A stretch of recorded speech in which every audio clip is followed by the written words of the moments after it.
Shalom, hermanos, bienvenidos sean todos a este estudio de la Parashá, la segunda de este nuevo comienzo, de este nuevo ciclo, que se denomina Noé. Noé en hebreo significa descanso, algo parecido a lo que significa el Shabbat, descanso, reposo. Entonces vamos a encomendarnos en las manos del Creador para que sea esta enseñanza dirigida por Él y nos dé descanso a nuestras almas, a nuestros corazones y a nuestra mente y espíritu. Padre eterno, te encomendamos en esta hora, Señor, que tu palabra sea como piedra viva delante de nosotros, que llegue hasta lo más profundo de nuestro corazón, para que el mensaje que tú tienes para nosotros sea un mensaje de reflexión, de arrepentimiento, de instrucción, de reargüimiento, de inspiración y ánimo para nuestra vida.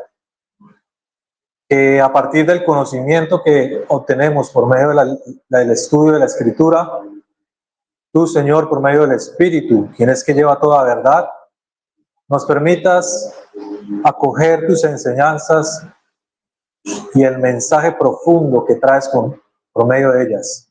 Te lo pedimos en el nombre, que es sobre todo nombre, Yeshua HaMashiach. Amén. Bueno, hermanos, hoy tenemos la Parashá Noé, que comprende del libro de Génesis, del capítulo 6, versículo 9, al capítulo 11, versículo 32. Antes de entrar al mensaje que quiero enfocar en esta Parashá, quiero darle un breve contexto de lo que, de cómo se originó el plan del Señor para la humanidad, a raíz de que sucedió todo, y por eso quiero traerles un contexto antes de entrar como tal a la enseñanza de esta Parashá. Hay dos puntos claves en este contexto, que es el origen de la maldad, de dónde se originó la maldad, y cómo la humanidad desde la creación se divide en dos simientes. Entonces, vamos primeramente a escudriñar por qué el origen del mal, de dónde se originó el mal. A nosotros nos contaron desde la religión y desde las doctrinas heredadas que el origen del mal se originó en el cielo, cuando Lucifer se rebela contra el Eterno y es expulsado del cielo. Pero esto no lo encontramos en las Escrituras, solo lo encontramos bíblicamente. Es más que todo una doctrina de pronto interpretativa, pero no lo encontramos así en la Escritura. En la Escritura, acerca del origen de Satanás, tenemos dos pasajes trascendentales, como lo es Isaías 14 y Ezequiel 28. Vamos a leerlos para que la misma Escritura sea quien nos diga cómo se originó el mal. Isaías 14, versículo 12 al 20. ¿Cómo has caído del cielo, oh lucero de la mañana, hijo de la aurora? Has sido derribado por tierra, tú que debilitabas a las naciones. Pero tú dijiste en tu corazón: subiré al cielo por encima de las estrellas de Dios, levantaré mi trono y me sentaré en el monte de la asamblea en el extremo norte. Subiré sobre las alturas de las nubes y me haré semejante al Altísimo. Ezequiel 28, versículo 11. Así ha dicho el Eterno: tú eras el sello de la perfección, lleno de sabiduría y acabado en hermosura. En el Edén, en el huerto de Dios estuviste. De toda piedra preciosa era tu vestidura, de cornerina, de topacio, de jaspe, crisólito, de zafiro, carbunclo, esmeralda y oro. Flautas estuvieron preparadas para ti en el día de tu creación. Tú, querubín grande, protector, yo te puse en el santo monte de Dios. Allí estuviste en medio de las piedras, te paseabas, perfecto eras en tus caminos desde el día en que fuiste creado, hasta que se halló en ti maldad. A causa de la multitud de tus contrataciones fuiste lleno de iniquidad y pecaste. Por lo que yo te eché del monte de Dios y te arrojé entre las piedras del fuego. Se enalteció tu corazón a causa de tu hermosura, corrompiste la sabiduría a causa de tu esplendor. Yo te arrojé por tierra delante de los reyes, te pondré para que miren en ti. Con la multitud de tus maldades y con la iniquidad de tus contrataciones profanaste el santuario. Yo pues saqué fuego en medio de ti, el cual te consumió y te puso en ceniza sobre la tierra a los ojos de los que te miran. Todos los que te conocieron de entre los pueblos se maravillan sobre ti, espanto serás y para siempre dejarás de ser. ¿Qué nos deja ver estos dos versículos? Lucifer o Satanás era un ángel de Dios. Los ángeles, los querubines, ustedes saben que son creación también del Eterno. No son eternos, son creación celestial. El Eterno puso a Lucifer, debido a su hermosura y a su gran poder, digamos, de liderazgo entre los ángeles, lo puso como ministro celestial en la creación celestial. Tenemos creación terrenal y creación celestial. El Eterno, cuando crea el mundo, el Edén, lo crea como un santuario para unir las dos dimensiones, los cielos y la tierra, que hoy en día se encuentran separados, pero en ese instante, cuando Él lo crea para que sean una sola creación. Entonces, la primera escena bíblica que tenemos acerca del origen del mal es en la primera parashá que explicó el hermano Joan, que fue la creación, en el principio, que es cuando en el Edén el Eterno crea al ser humano y este ángel, Satanás, halló en su corazón iniquidad y quiso traer rebeldía sobre lo que el Eterno había instituido, la creación. A Satán, querubín y guardián del espacio sagrado celestial, viene a tratar de seducir, engañar y corromper a los que el Eterno había colocado como guardianes del espacio terrenal, Adán y Eva o la humanidad. Por la ambición de poder, a Satán se revela al Señor buscando ser adorado. A Satán, en su propio ego y orgullo, creía que él podía destronar a Dios. Y es la primera escena de rebelión en contra del Señor en lo que llamamos creación. ¿Qué consecuencia tuvo para aquellos que se rebelaron, tanto Satanás como los seres humanos que fueron Adán y Eva, porque también cayeron en esa tentación de comer del fruto? ¿Qué consecuencia trajo en esta primera escena? Perder el acceso a lo celestial y quedan bajo dominio de Satanás y de la muerte. Quedan bajo autoridad de Satanás, quedan expulsados del Edén, quedan completamente expuestos a la muerte, o sea, a la muerte corporal. Segunda escena de la maldad en la Biblia. Tenemos a los hijos de Dios, la Escritura llama hijos de Dios a los ángeles. Pues junto a Satanás hubieron otros ángeles que a lo largo del desarrollo de la creación y de la humanidad también se rebelaron. Se animaron a ir en contra de Dios, independizándose, es decir, tomando decisiones en libre albedrío. Entonces, fueron a buscar a las hijas de los hombres, es decir, a las mujeres, y se mezclaron sexualmente con ellas. Lo vemos en Génesis 6:1. Aconteció que cuando los hombres comenzaron a multiplicarse sobre la faz de la tierra, le nacieron hijas, mujeres, Y los hijos de Dios vieron que las hijas de los hombres eran hermosas y las tomaron, engendrando hijos mezclados, o sea, híbridos entre la raza humana y los ángeles. A esos hijos, a esos seres híbridos, la Escritura les llama Nefilim.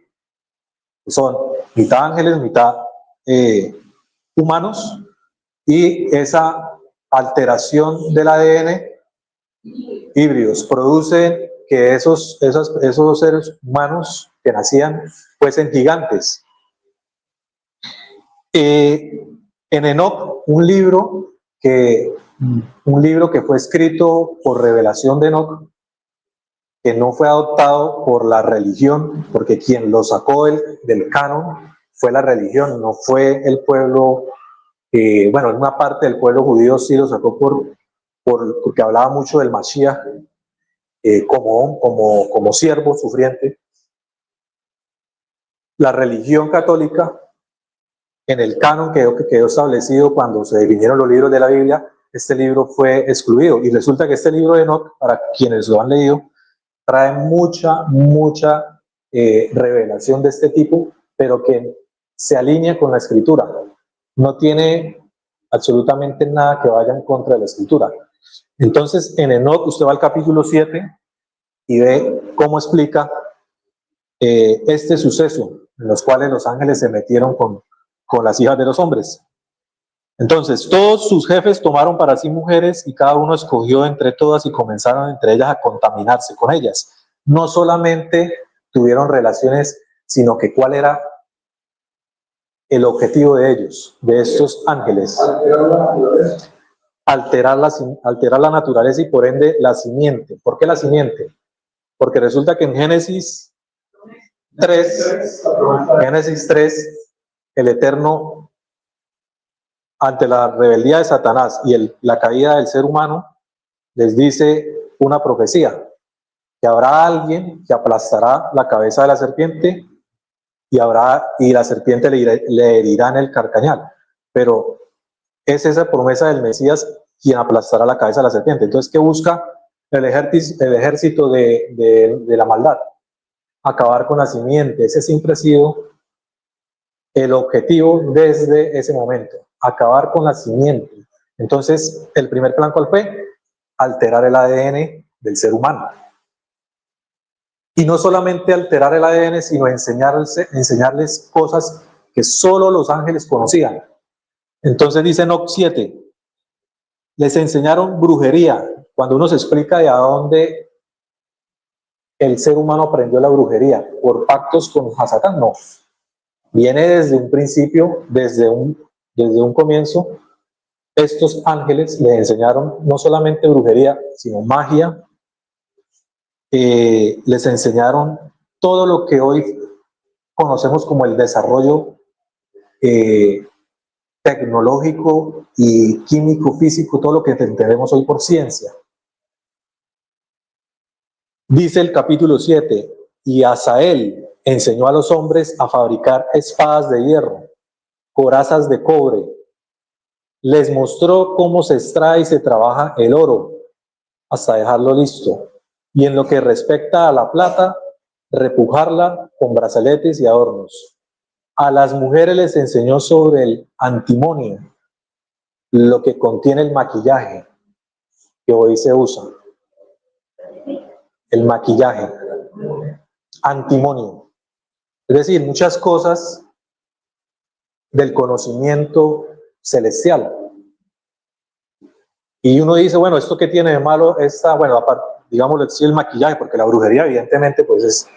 Pero estas cosas como las corazas de hierro, el cobre, el antimonio para el maquillaje, pues que esto en manos de corazones rebeldes, pues han producido todo lo que hoy se ha salido de las manos del hombre.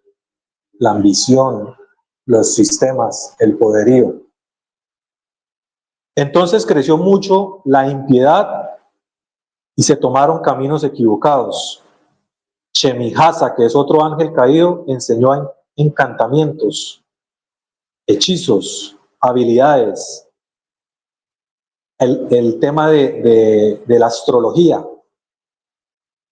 a estudiar el sol, la luna y a revelar secretos escondidos, que hoy pues sabemos que el mundo de la maldad, los brujos, los que leen las cosas, las manos, las cartas, todo esto proviene desde ese entonces. Esto no es de ahorita o que se inventó alguien o que se aprendió bajo una metodología de algo. Entonces los hijos de Dios se mezclan con las hijas de los hombres y producen los nefilim. Fueron gigantes. Entonces, como decíamos, el objetivo fue contaminar la simiente de Eva para evitar la promesa, distorsionar la imagen de Dios en la mente humana, provocar un anti-Edén, llenando toda la tierra de maldad, prestándole al ser humano conocimientos para que los usen de mala manera. ¿Y cuál fue la consecuencia de esta segunda escena? Segunda de Pedro 2. Porque Dios no perdonó a los ángeles que pecaron, sino que arrojándolos al infierno, los entregó a prisiones de oscuridad para ser reservados al juicio. Y no perdonó al mundo antiguo, sino que guardó a Noé, pregonero de justicia, junto con otras 7 personas, trayendo diluvio sobre este mundo impío. Y última escena del origen del mal, tenemos la Torre de Babel. ¿Qué sucedió en la Torre de Babel? Génesis 11. Este espíritu de los ángeles caídos quedó en el ser humano. Y Nimrod, dice la palabra, un cazador de las naciones, pues decidió construir una torre alta que llegara hasta el cielo. ¿Para qué?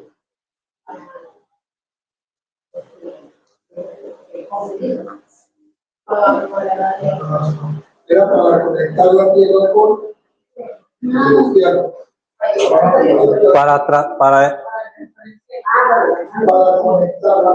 Para alcanzar el cielo y conectarla bajo su intención, o sea, no por una instrucción de Dios.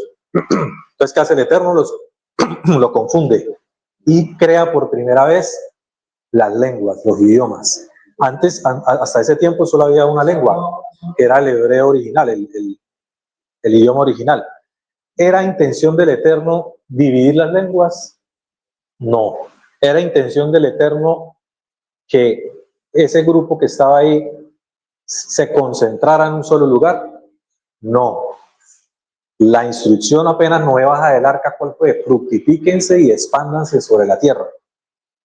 Entonces, esta rebelión de la Torre de Babel fue la tercera escena en la Escritura, donde vemos oposición a la instrucción del Eterno.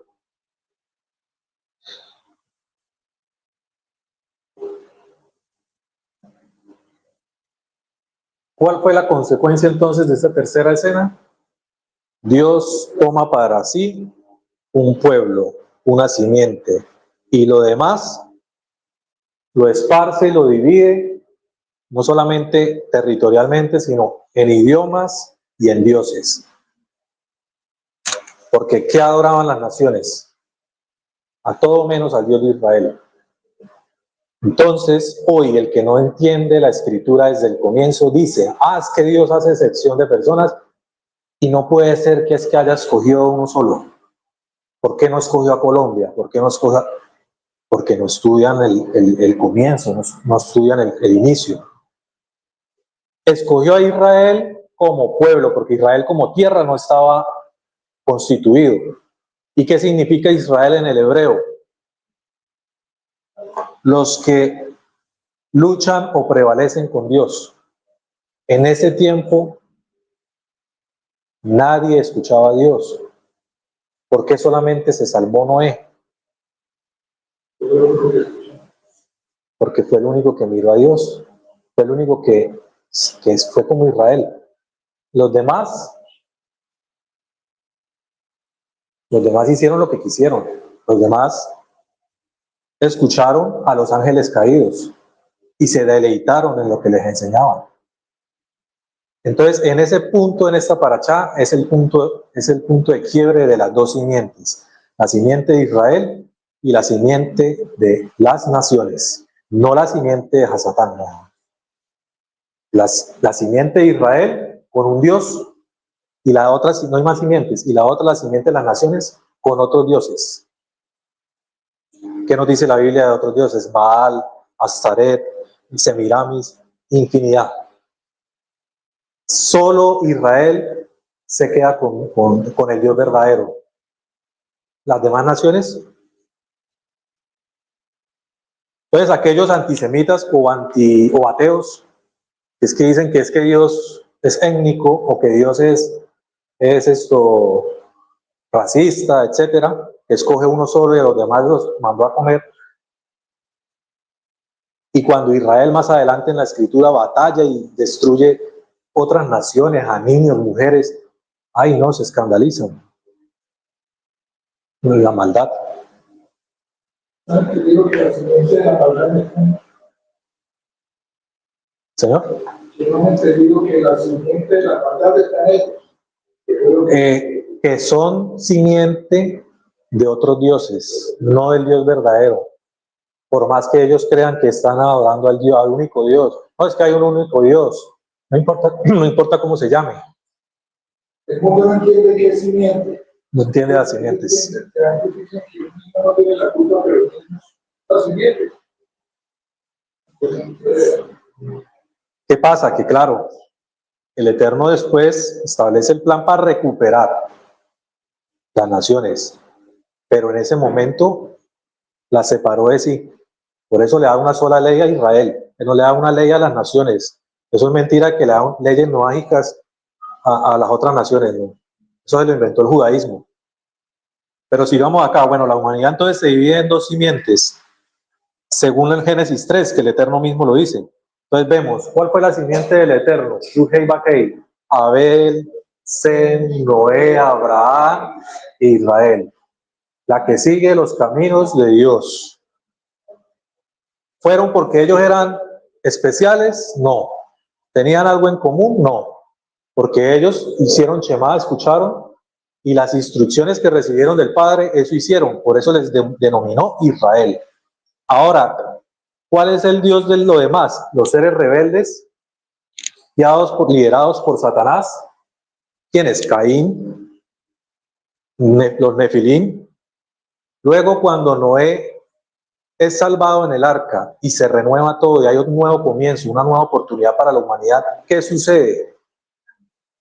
Resulta que un hijo de los tres hijos recibe el espíritu de esa simiente ¿y qué pasa? Dice la escritura que vio la desnudez de su padre, es decir, violó o se acostó con la mamá. Vino maldición sobre él, vienen de Can, viene Canaán, Ismael, Esaú, y de Esaú las naciones. ¿Qué son las naciones? Las que andan según las culturas y las costumbres del mundo, adorando otros dioses. Y esos otros dioses sabemos quiénes, los seres caídos. Entonces dice la escritura, el gobernador de este mundo se disfrazó de Dios para controlar las naciones a través de los sistemas de adoración. ¿Cuáles son los sistemas de adoración que hoy gobiernan el mundo? Las culturas, las tradiciones, la política, la religión. Este es el sistema de adoración disfrazado, porque él no va a disfrazar con cachos, él va a disfrazar. Sí, todo es controlado, cultura, religión, entretenimiento, política. Por eso el apóstol Pablo definió estas jerarquías como tronos, dominios, principados, potestades, huestes.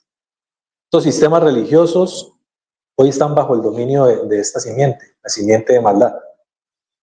¿Cuál es el objetivo de esta simiente? Alejar al ser humano del conocimiento de Dios, promoviendo adoración con cosas de este mundo. Y usted puede darle el nombre que quiera, pero todo lo que genere placer, ambición, diversión, es un sistema de adoración que lo convierte en un ídolo. ¿Y qué dice la escritura de la idolatría? Pues es un pecado grave delante del Señor. Bueno, en este contexto ahora sí vamos a profundizar en el mensaje que nos deja la paracha de Noé, y es: guarda tu ADN puro y sin mancha. La segunda venida del Mesías, que nos dice que lo debemos esperar puros y sin mancha, ¿cierto? Limpios y sin mancha. ¿Por qué el ADN lo debemos mantener puro? Porque es que hoy, mis amados, todavía opera la misma maldad. O sea, hay tipos de maldad, pero la maldad que se practicaba en los tiempos de Noé hoy opera. Y a nosotros nos alteran el ADN por medio de vacunas, por medio de medicinas, por medio de la comida. Limpia y no limpia. Porque incluso carne de res la están adulterando con químicos, pero químicos. Entonces, bajo la experiencia que aprendemos de Noé, vamos hoy a tomar medidas en nuestras vidas para guardar nuestro ADN que ha sido sellado por la sangre en el madero hasta el final. Pero la simiente de maldad va a querer que ese ADN se corrompa, como lo hizo en los tiempos de Noé. Corrompió al hijo de Noé, lo logró, a Cam. Cam era salvo, y lo corrompió. Entonces, en la parachá, en el versículo 9, dice: estas son las generaciones de Noé, varón justo, era perfecto en sus generaciones, con Dios caminó Noé. Entonces resalto estas dos palabras. Bueno, ¿por qué Noé? ¿Por qué el Señor escogió a Noé para que la simiente se permaneciera para la promesa del Mesías? Dice que por justo y perfecto. La pregunta es: ¿no era perfecto en cuanto a pecados? O sea, en cuanto a no equivocarse. No creo, porque si no hubiera sido el Mesías, ¿cierto? Cuando aquí, entonces me llamó la atención perfecto, porque yo dije, pero perfecto no es. Entonces me fui al Strong, y en hebreo la palabra perfecto es tamim. Y tamim dice el Strong, que es el diccionario hebreo, que lo que más se relaciona, el significado de esta palabra tamim, lo que más se relaciona es alguien sin defecto, íntegro, entero.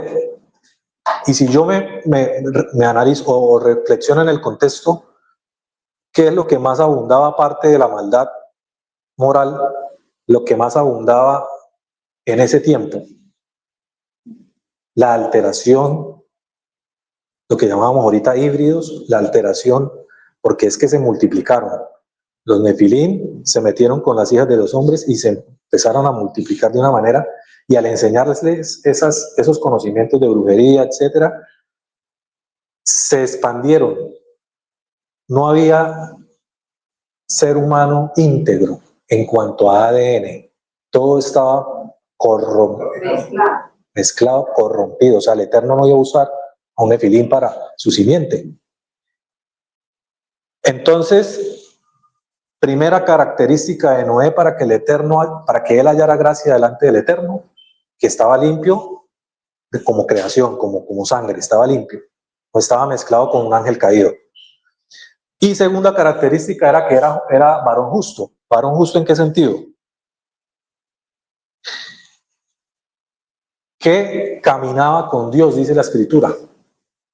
Es decir, las instrucciones orales, porque las instrucciones que el Eterno daba en ese tiempo no eran escritas, sino orales, por voz audible, Noé obedecía, y Noé guardó su integridad moral, aún con todo su alrededor lleno de maldad y de corrupción.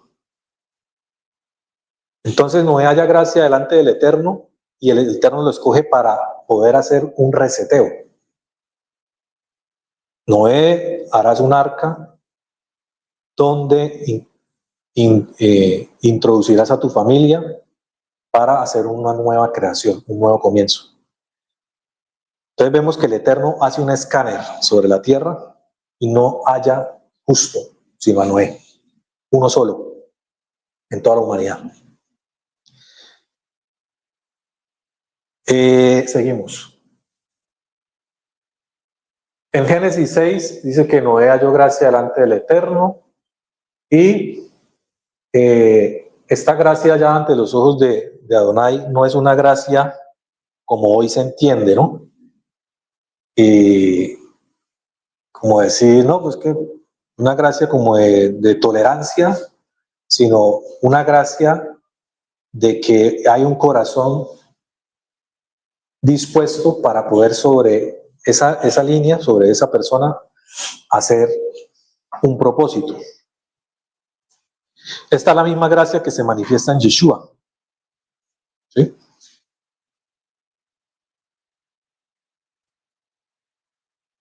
Génesis 6:13. Entonces, el Eterno le da las recomendaciones a Noé para construir el arca. Le da unas especificaciones. Estos datos de que lo harás de tanto por tanto, de alto, de no sé qué, es necesario meterle una escritura en un libro que no registra todos los acontecimientos que suceden en X años. Esto que nos puede indicar a nosotros estudiando esta parte, que en la escritura que tal, la harás de madera de gofer, harás aposentos en el arca, la harás con brea por dentro y por fuera, de esta manera la harás de 300 codos de longitud, de 50 codos de anchura, de 30 codos de altura, harás ventana, acabarás con un codo de elevación por la parte de arriba. Lo mismo que más adelante en Levíticos da también las medidas para el templo. Estas medidas están detalladas en la escritura. ¿Qué quiere decir? ¿Qué nos quiere decir la escritura en este punto? Resalta que aquella persona sobre la cual el Eterno le está dando una instrucción, ella la hace al pie de la letra como el Eterno se la dio. No es que la hace y dice como Saúl. A Saúl le dieron una instrucción de que no dejará nada vivo. Y él siendo rey, ¿qué hizo? No, pero yo creo que es mejor dejarlos a estos y yo igual los voy a tener encarcelados. Esto nos va a servir para hacer ofrenda. Cambió la especificación, la instrucción. Vean qué fácil es, exacto, vean qué fácil es desobedecer a Dios. Vean qué fácil es en cualquier. Es decir, si acá no la hace de 50 codos, sino de 51, porque de pronto él ahí en la obra dice, no, yo creo que es un poquito más grande. Porque la quiere, ¿Cuánto el diseño es? Porque sí, porque dice Win, ¿no? Pero aquí de pronto.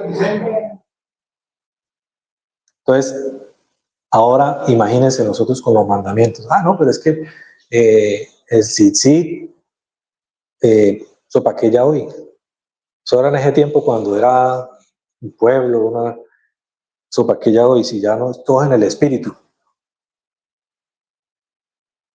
Lo fácil que es caer en la autodeterminación, lo fácil que es caer en construir una torre de Babel sin saberlo. O sea, autodeterminación, independencia.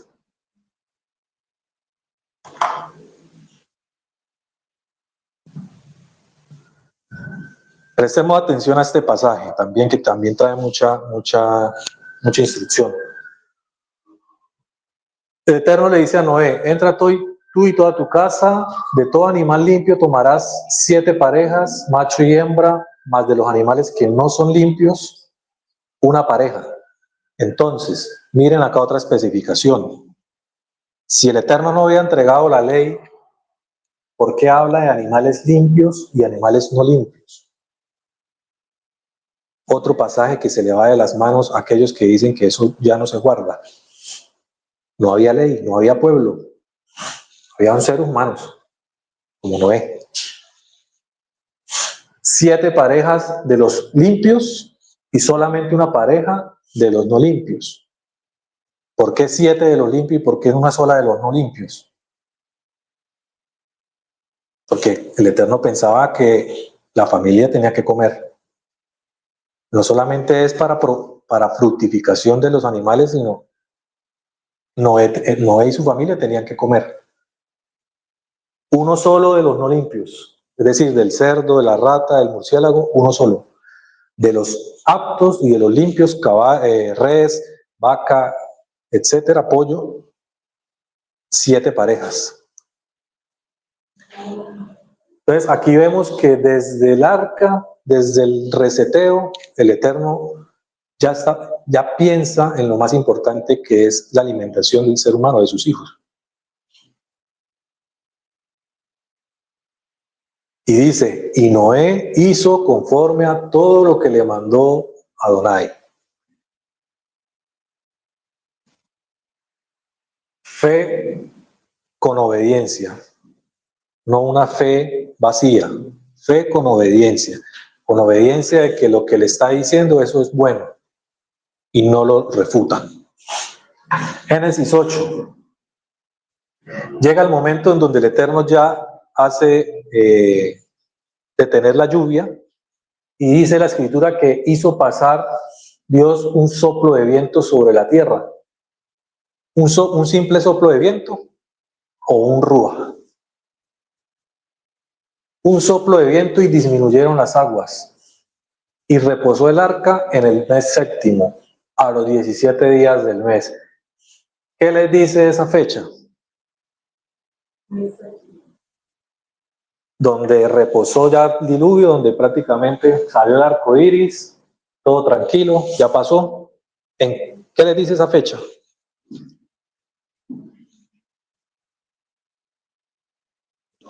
Sucot, mes séptimo, mes de las fiestas, 17 del mes séptimo que cae, Sucot. ¿Qué es Sucot? ¿Qué celebramos nosotros en Sucot? Gozo, descanso, tabernáculo, o sea, presencia del Señor con nosotros. Entonces, todos estos datos en las Escrituras no son inadvertidos, no son coincidencia.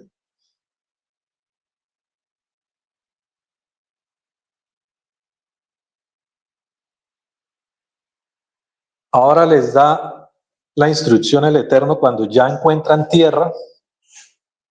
¿Les da qué instrucción?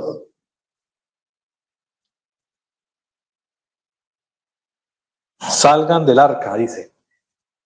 Sal del arca tú, tu mujer, tus hijos y las mujeres de tus hijos contigo, todos los animales, etcétera. ¿Cómo podemos interpretar ese sal del arca? Y entendiendo todos los que hemos llegado a esta fe que el arca es un símbolo o un vehículo de lo que es Yeshua en nuestras vidas, un salvavidas, un arca, un método de salvación, un símbolo de que Él nos guarda. El Eterno no les dijo, no, quédense ahí en el arca toda la vida, sino salgan del arca, o sea, salgan a tierra. Nosotros, en este tiempo, si trasladamos lo que fue, que seguirá siendo, el Eterno nos saca de la simiente de la maldad. Nosotros estábamos en la simiente de la maldad. Fuimos paridos, como dijo el Salmo 51 que hoy leímos. En pecado me concibió mi madre. Nacemos bajo el pecado original de Adán, de desobediencia y muerte. Somos, desde que nacemos, hijos de Satanás, de la maldad. Pero claro, ¿qué pasó con Yeshua? ¿Qué hizo Yeshua? Aquel que cree en él, etcétera. Entonces, llega el arca a nuestras vidas cuando creemos en Yeshua. Pero esta parte que dice salgan del arca, podemos decir, listo, ya fuimos salvos. El Eterno, por medio de Yeshua, nos introdujo en un arca fuera de la maldad de este mundo. ¿Y ahora qué tenemos que hacer?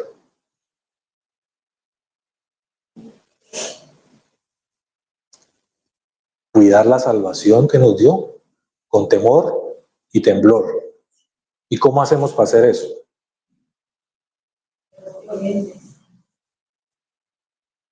Hay un camino que recorrer. La doctrina religiosa se queda ahí en el arca. La doctrina religiosa ama a Jesús y se queda en el arca, no se baja. Y el Eterno dice que se baje. ¿Pero para qué? Para caminar. El Eterno no permite que nos quedemos metidos, que la luz que nos dio la metamos debajo de la silla, que nos escondamos en un cuarto, que nos metamos debajo de un, etcétera. Nos dice salgan.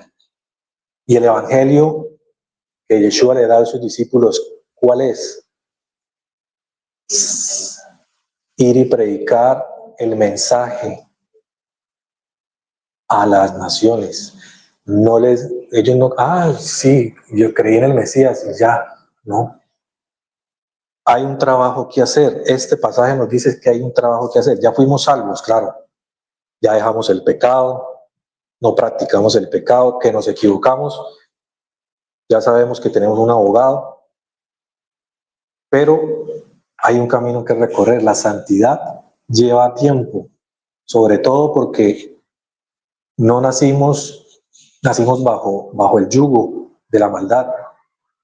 Vivimos muchos años en ese yugo. Si comparamos los años que llevamos en la simiente del bien con los años que estuvimos en la simiente del mal, no llevamos nada. Entonces, vienen los diluvios, vienen las tormentas, cada día, las individuales y las colectivas. ¿Cuáles son las colectivas? Lo que va a suceder proféticamente, que está pasando en muchos países y que llegará a todos. Individualmente, nuestras luchas, nuestra falta de economía, nuestra salud, esas tormentas y esos diluvios son los que todavía hoy nos llevan a tener que aplicar la obediencia que aplicó Noé. Todavía tenemos luchas, no hemos ganado nada. Pablo, un discípulo y una persona que tuvo la experiencia más sobrenatural, porque es que ninguno de nosotros la hemos tenido, y hizo lo que hizo de predicar el evangelio siendo encarcelado, siendo oprimido. Les decía a sus discípulos, a los que les predicaba, yo no he alcanzado la meta. ¿Cuál es la meta de nosotros? La salvación. Por medio de alcanzar la estatura del varón perfecto. La salvación no es que llegue Yeshua rápido. No. Cuando llegue tenemos que estar a la estatura, sin mancha. Porque cuando llegue, él no le podemos decir, no, es que yo creí. Le escanea como escanearon a Noé. ¡Pum! ¿Y qué vota usted en ese momento? Pudo haber usted guardado Torah 10 años y en el último momento se echó para atrás. Perdió todo. No es tal como que, no, usted tuvo 9 años de obediencia y tuvo unos años, el último año se equivocó, de desobediencia, se echó para atrás, se fue a la carne. Entonces no es más que uno, entonces no, es justo, no. Es en el momento de su juicio, su muerte o de la venida del Mesías. Ahí es en ese momento como usted está, que nos califica el Señor.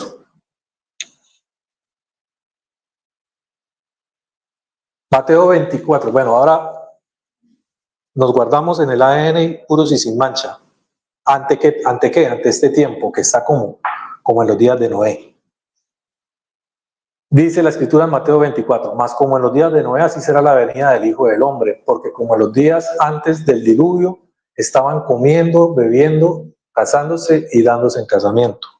Yo resalto ahí la parte donde dice comiendo y bebiendo, casándose y dándose en casamiento. ¿Cómo se interpreta esto para este tiempo? Porque también nos dice que como en los días de Noé, así estará la humanidad. ¿Es malo comer? ¿Es malo casarse? Entonces la interpretación religiosa es en las señales de los últimos tiempos no se case, no tenga hijos, no coma, hasta incluso exageradamente. Aquí, en este tiempo de los nefilín o de Noé, ¿qué sucedía? ¿O a qué se refiere comiendo y bebiendo, casándose y dándose en casamiento?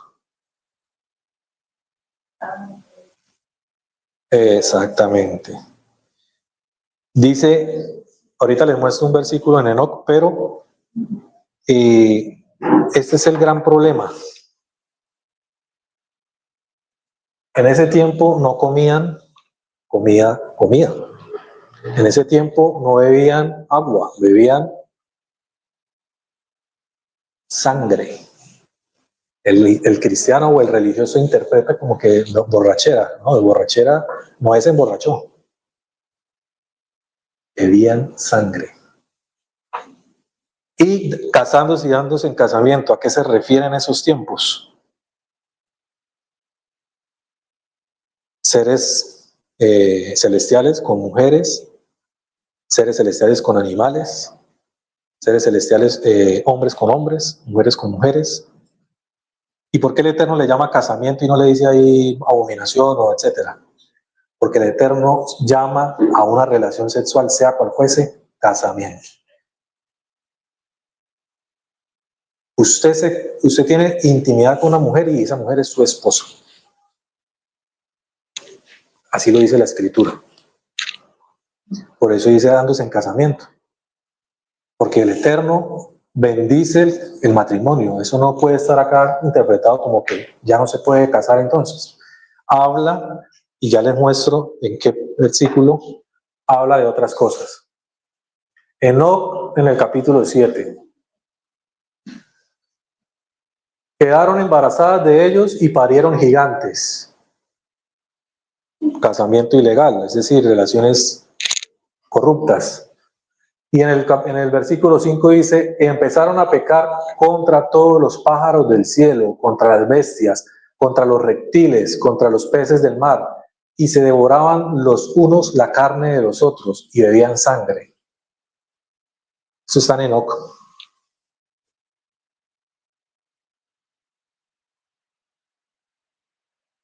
Hemos visto que en los documentales nos hablan de que en ese tiempo habían centauros, habían sirenas, habían especies de criaturas que el Eterno no había creado de esa forma. ¿Por qué? Por todo la maldad que hubo en ese tiempo de la mezcla. Por eso se refiere en Mateo 24 a estas cosas. Entonces nos dice Mateo, el Eterno en Mateo 24. ¿Quién es pues el siervo fiel y prudente al cual puso su Señor sobre su casa para que les dé alimento a tiempo? Bienaventurado aquel siervo al cual cuando su Señor venga lo halle haciendo así.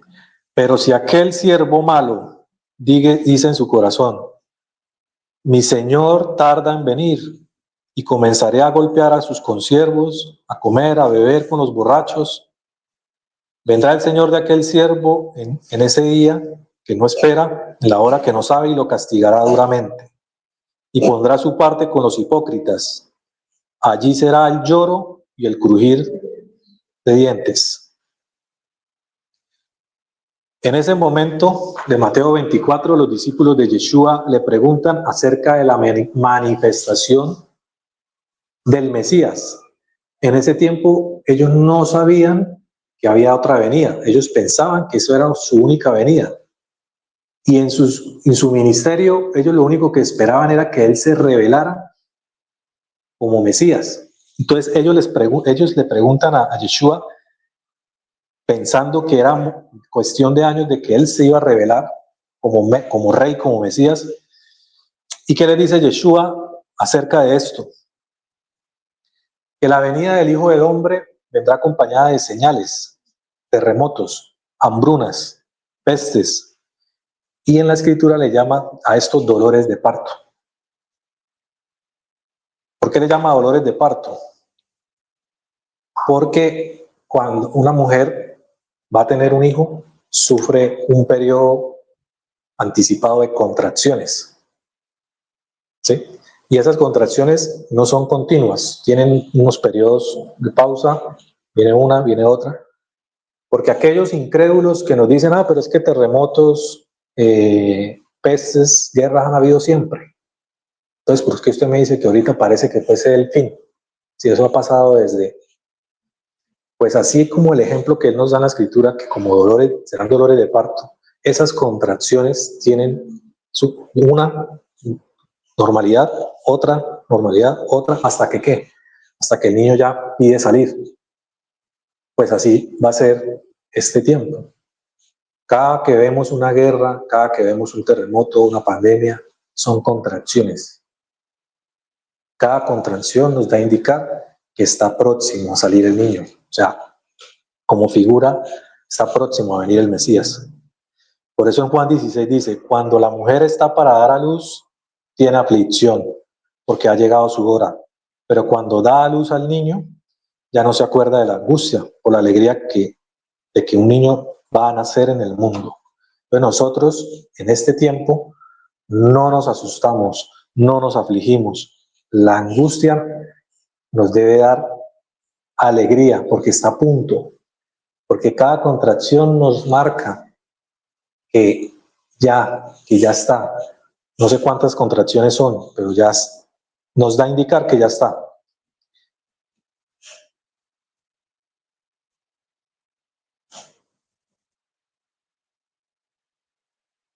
Entonces, familia, para concluir,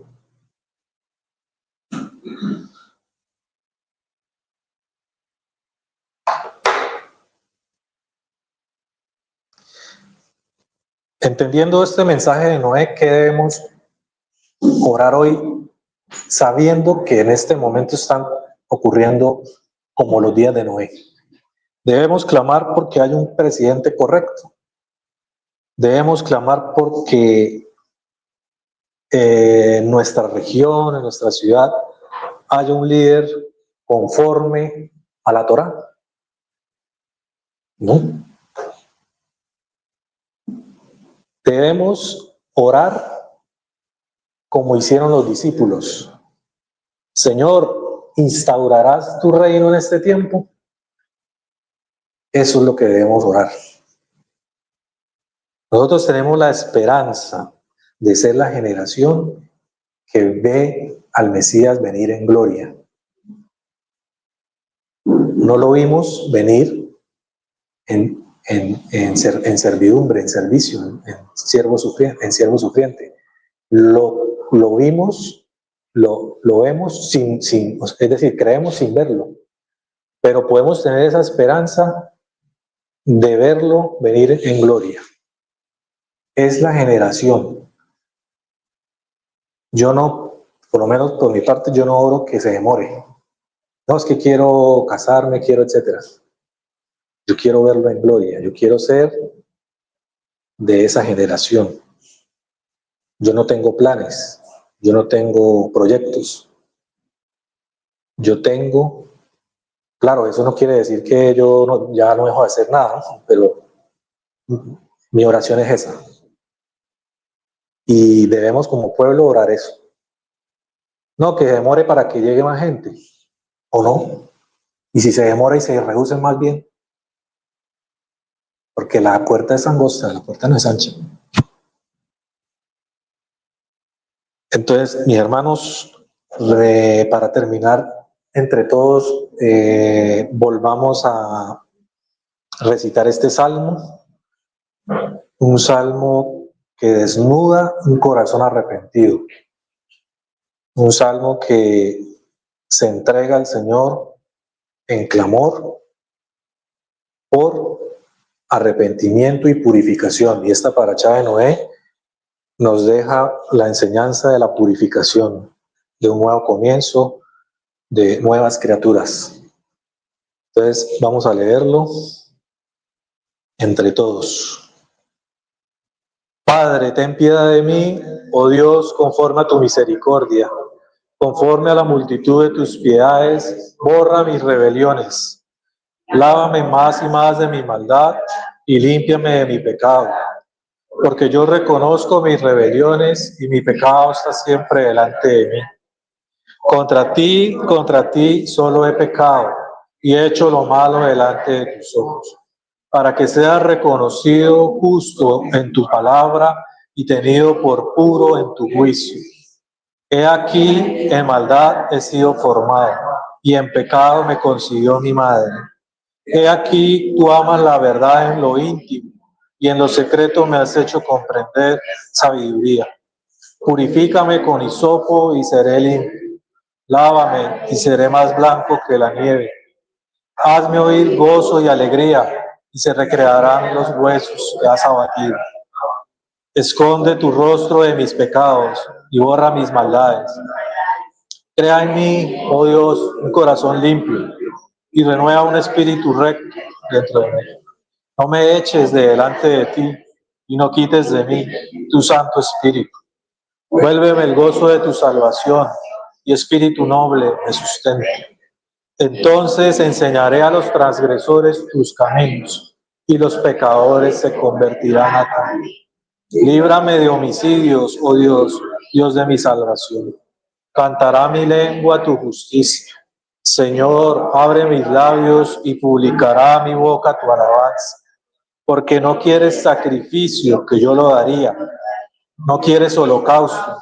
Los sacrificios de Dios son el espíritu quebrantado, el corazón contrito y humillado.